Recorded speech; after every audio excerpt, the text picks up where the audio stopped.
Hey everybody, welcome back to Unicorn Princess Gotham. I'm Onikage, and this is just going to be a small video series I'm going to try to make for a few games. I've done a few getting started, tips and tricks, that sort of thing. And Stardew Valley recently got a large patch. Well, I don't know if it's recent at this point, it was like October of last year. But they added in a ton of stuff, including this new type of farm. I do like this new farm. It's got chickens, but you don't start with the seeds, the parsnip seeds. You start with hay. So you still get your 500 coin at the beginning, and it is recommended, at least from me, that you buy the parsnip seeds that you need. Now, you need 15 or less, depending on if you can find these new crop seeds called carrots, which I'll get into as well. But yeah, so what we're going to do is I'm going to show you the things that you want to look for on your first day and pretty much the way you want to maximize and proceed. The first thing that you are going to want to do is explore the town. Like, don't clear anything that you don't need to. Just try to get everything taken care of so that you can exit. And you want to check the bus stop. You want to check north. You want to check the town itself, the beach, and the forest. And what you're going to be looking for is like the foraging, like the leeks and the dandelions, but also the spring onions to the forest in the south. If you see like only a couple spring onions and barely any other foraging stuff, just start a new save because energy is going to be the most critical thing early on, and the more of this stuff that you can find in the beginning, the better. So what I'm going to do here is I'm going to clear this whole area, and then I'll be right back, and then we can go to the exploration part because I've already found a few good things that we're looking for, and I'm going to walk you through that. All right, so we've cleared up a bunch of the farm here. I've got my 15 spots dug out and watered.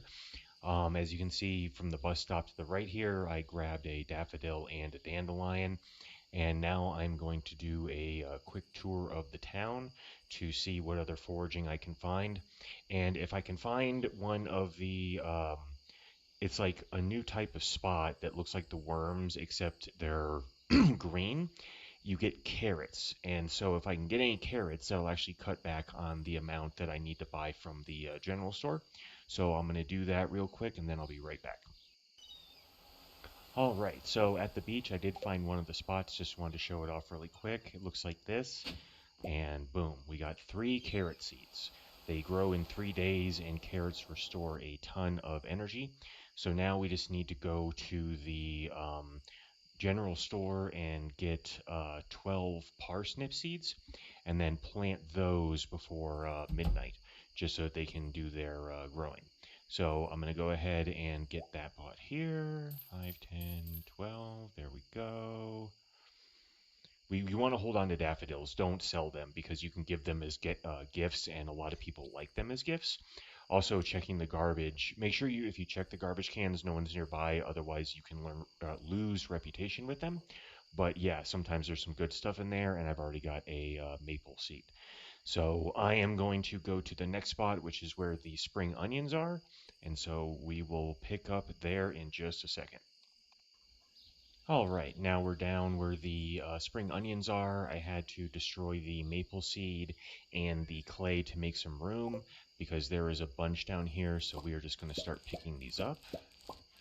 Now we're actually going to want to hold on to all of the regular ones for tomorrow because there's going to be a lot of fishing tomorrow, and fishing is very energy heavy.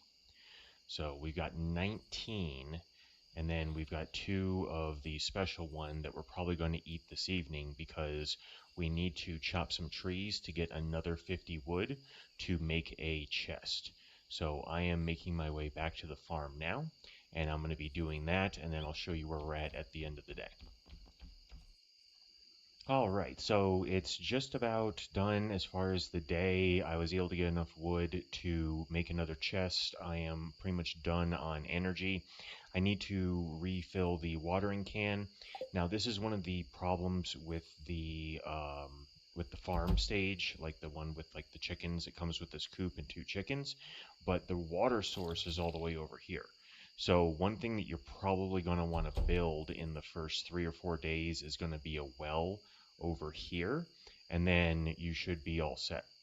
Um, I got enough chopping done so that it gave me the notification to the bottom left that I have, quote, new ideas to sleep on. And what that means is that you got enough to level one of your skills. If you level one of your skills, normally if you go to bed after I believe it's midnight, you have less energy in the morning. But if you level a skill, no matter when you go to bed, even if you pass out outside, you still have full energy the next day.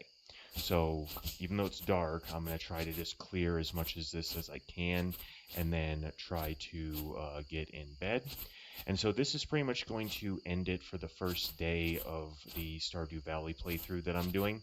I am going to have another video for day 2, and that's when we are going to go to the fish, or go to the beach, get the fishing rod, and then do some fishing at the mountain lake. And I'll get into more details on all that as why.